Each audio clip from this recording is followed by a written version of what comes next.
Kajian Islam. Dan kita tahu bahwa di sini tanggal 9 itu kita berpuasa. Yang Nabi sallallahu alaihi wasallam bersabda diriwayatkan Abu Qatadah, "Siyamu yaumi Arafah, ahtasibu 'ala Allah an yukaffira as-sanata allati qabla wa as-sanata allati ba'da." Puasa pada hari Arafah, aku berharap kepada Allah semoga Dia menghapus dosa setahun sebelumnya dan setahun setelahnya. Nah, ini keistimewaannya. Nah, lalu di antara istimewanya adalah hari Arafah ini adalah 10 hari pertama bulan Zulhijjah ini, di sana terdapat Idul Fitri. Apa Idul Adha. Nah, Idul Adha ini adalah di antara yang terdapat sebagaimana yang Nabi sallallahu alaihi wasallam bersabda, qadima Rasulullah, diriwayatkan dari Anas bin Malik, qadima Rasulullah sallallahu alaihi wasallam al-Madinah. Rasulullah sallallahu alaihi wasallam tiba di Madinah. Walahum yawman yal'abuna fihima. Sementara mereka memiliki 2 hari di mana mereka bermain-main di dalamnya.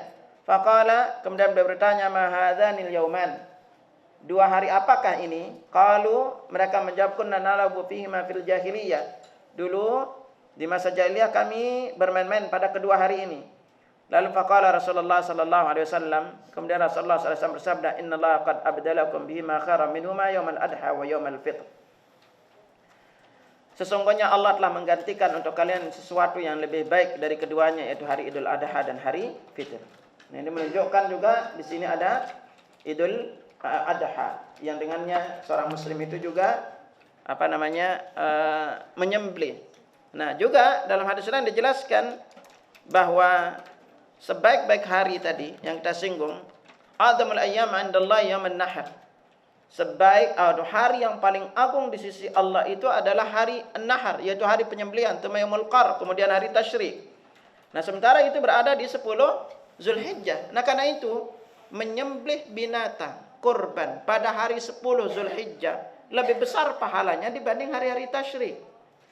Walaupun hari Tasyrik itu Nabi jelaskan ada ayyamut tasyrik, yaumul akli wasyurbi. Walaupun hari tasyrik itu adalah hari makan dan minum, tetapi secara keutamaan maka tetap lebih besar disembelih pada tanggal 10-nya itu. Ini perkara yang perlu diingat oleh setiap muslim sehingga dia bisa memaksimalkan hari-hari ini untuk memperbanyak ibadah. Nah, itu tadi terkait dengan bulan Zulhijjah. Nah, lalu setelah Zulhijjah kita masuk di bulan apa? Setelah Zulhijjah apa? Al-Muharram. Nah, di bulan Muharram pertama, di antara keistimewaannya bulan Muharram ini adalah berpuasa di bulan Muharram itu adalah puasa terbaik setelah setelah Ramadan. Jadi kalau mau puasa, maka puasa terbaik itu adalah di bulan Al-Muharram. Sebelumnya tadi lupa singgung dulu sebelum kita masuk di ini, hari Tasyrik terutama. Anda ingatkan tadi, kita masih di bulan Zulhijjah itu adalah ada hari-hari Tasyrik. Yang Nabi sallallahu alaihi wasallam bersabda, wadhkur Allah Subhanahu wa taala berfirman, wadhkurullah fi ayyamin ma'dudat. Dan berzikirlah kepada Allah dalam beberapa hari yang berbilang atau tertentu. Ibnu Abbas berkata yang dimaksud dengan hari-hari yang terbilang atau berbilang adalah hari Tasyrik, yaitu 3 hari setelah Idul Adha. Nah, ini selain tadi hari yang paling agung itu adalah hari tanggal 10-nya, yaitu di bulan hari Idul Adha, juga hari terbaik untuk menyembelih hewan kurban. Dan selanjutnya adalah harinya di antara itu adalah Tasyrik, yaitu tanggal 11, 12 dan 13. Hari-hari ini haram untuk kita berpuasa. Karena itu Nabi sallallahu alaihi wasallam bersabda, ayyamut tasyrik ayyamu aklin wa syurbin wa dzikrillah. Jadi hari-hari tasyrik adalah hari untuk makan dan minum dan berzikir kepada Allah. Nah, karena itu di hari-hari ini kita boleh tetap bertakbir yang sifatnya adalah mutlak 3 harinya. Dan kita bisa banyak membaca tasbih, tahmid, takbir. Ini juga di antara hari-hari yang kita dianjurkan untuk banyak baca di hari-hari tasyriknya. Dan bagi yang mau berkorban masih ada waktu untuk berkorban 3 harinya. Tetapi tetap aja yang paling afdal untuk kita berkorban adalah di tanggal 10. Makanya usahakan sekali lagi, kapanpun ibu berkorban, pastikan penyembelihannya itu adalah di tanggal 10. Dan Anda ingatkan masalah korban, hewan korban itu adalah untuk orang yang masih hidup. Untuk tidak artinya diniatkan atas yang hidup, bukan dikhususkan untuk yang meninggal. Gitu. Nanti bapaknya meninggal dikorbanin, ini meninggal korbanin. Kalau korban, maka satu hewan korban itu boleh diniatkan atas nama sekeluarga, Bu. Walaupun jumlah keluarganya itu 1000 orang. Ada yang keluarganya 1000, Bu. Walaupun jumlahnya 100 orang. Boleh niatkan. Makanya kalau misalnya nih, suami ibu namanya siapa? Namanya Pak Ahmad. Kalau mau korban, udah namain aja keluarga Pak Ahmad. Dia niatkan seperti itu, maka seluruh keluarganya dapat. Siapa keluarganya? Lihat sekarang, keluarganya siapa? Istri dan anak. Lalu ke atas orang tua. Lalu ke bawah siapa? Adik kakak. Adik kakaknya dapat. Itu kan ini termasuk di antara rentetan keluarganya. Bagaimana dengan keluarga istri? Maka keluarga istri tidak termasuk dalam keluarganya, kecuali dia niatkan. Jadi kalau suaminya itu berniat berkorban ini atas nama dirinya dan keluarga istri, maka keluarga istri dapat. Karena secara hukum awalnya keluarga istri bukan, kalau keluarganya mah nggak boleh nikah, bukan? Itu. Nah, kalau makanya diniatkan nanti sama keluarga. Jadi kalau ibu berkorban, misalnya punya 5 keluarga, adik kakaknya ada 5. Kalau setiap itu dia meniatkan atas nama keluarga, berarti dia dapat pahala kurban itu dari 5 adiknya itu. Gitu emang gayanya selama ini gimana? Selama ini gayanya gimana? Ya sekarang ibu misalnya tahun ini istrinya, tahun depan bapaknya, tahun depan ini. Ya Allah ibu rugi pahala, Bu. Rugi pahala. Oh gitu.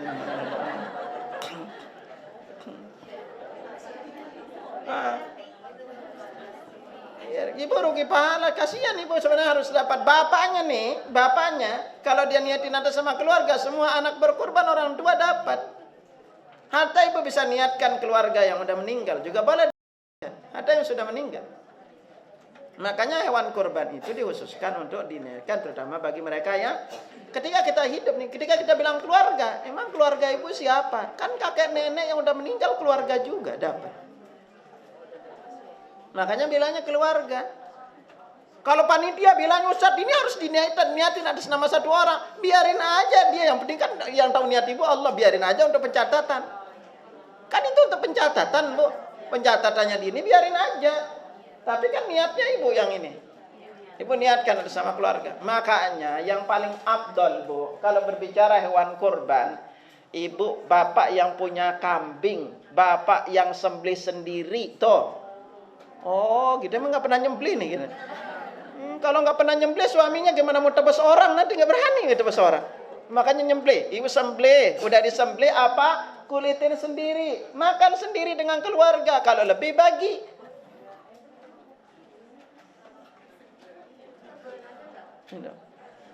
Kenapa, Bu?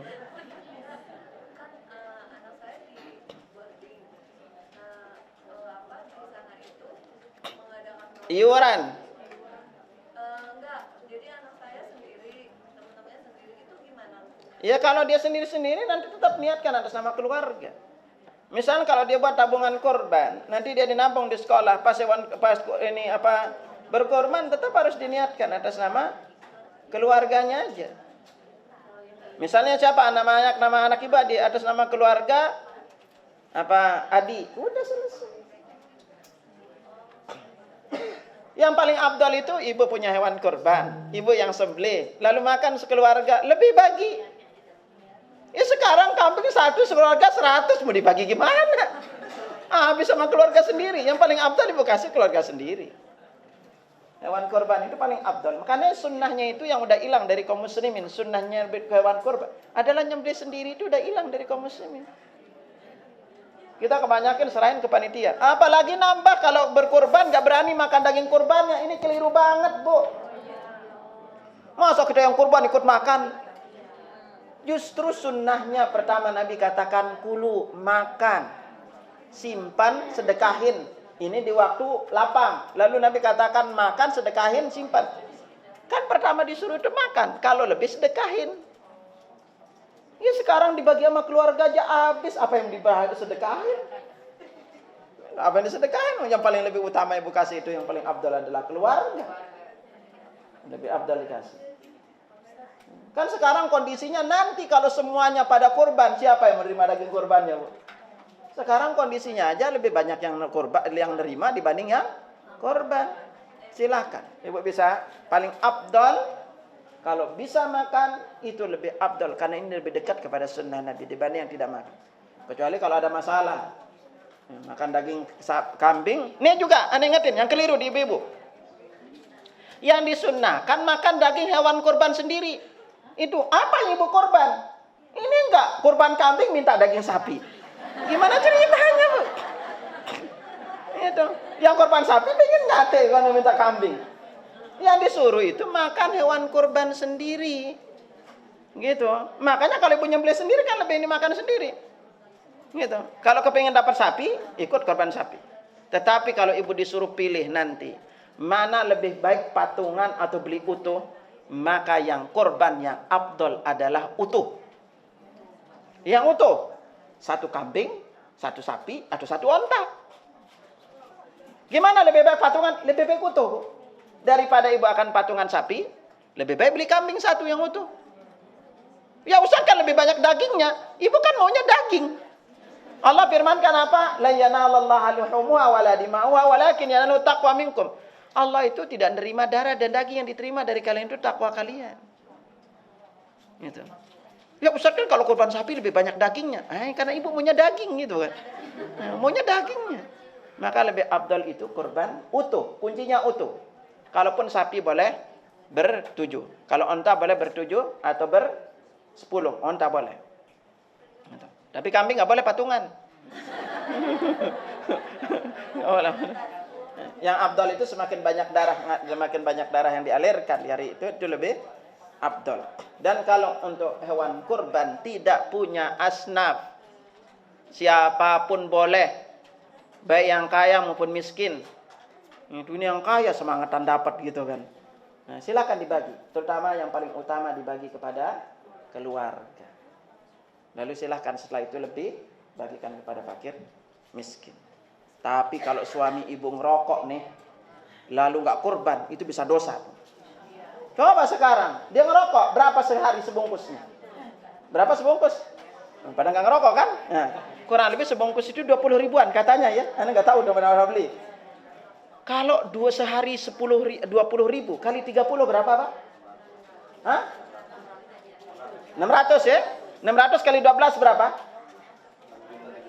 Hah? Berapa? Tuh, kalau dia nggak kurban, itu dosa tuh. Sekarang dia beli kambing 7 juta udah gede banget gitu. Gitu. Makanya ingetin tuh, yang ahli hisab gitu kan. Ya. Kalau sampai nggak kurban itu dosa tanggung sendiri. Nah lalu kita lanjutkan dulu masalah ini biar selesai. Selanjutnya apa? Sya'ban. Ini Sya'ban kita runut ke Rajab lalu masuk ke Sya'ban. Sya'ban. Tadi Muharram ya. Kita singgung Muharram dulu. Loncat. Tadi mau dirunut jadi loncat-loncat jadi. Anda singgungkan dulu Muharram. Nah, sekali lagi Al-Muharram. Al-Muharram ini adalah di antaranya bulan pertama di dalam bulan Islam. Apal enggak bulan Islam? Serius, mau dicek. Ini jangan sampai bulannya sendiri enggak dihafal gitu kan. Nah, di dalam bulan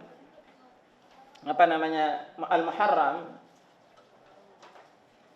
Di antara keistimewaannya adalah Nabi sallallahu alaihi wasallam bersabda, "Afdalus salati ba'dal fardhati salatul lail." Salat yang paling afdal setelah salat wajib adalah salat malam.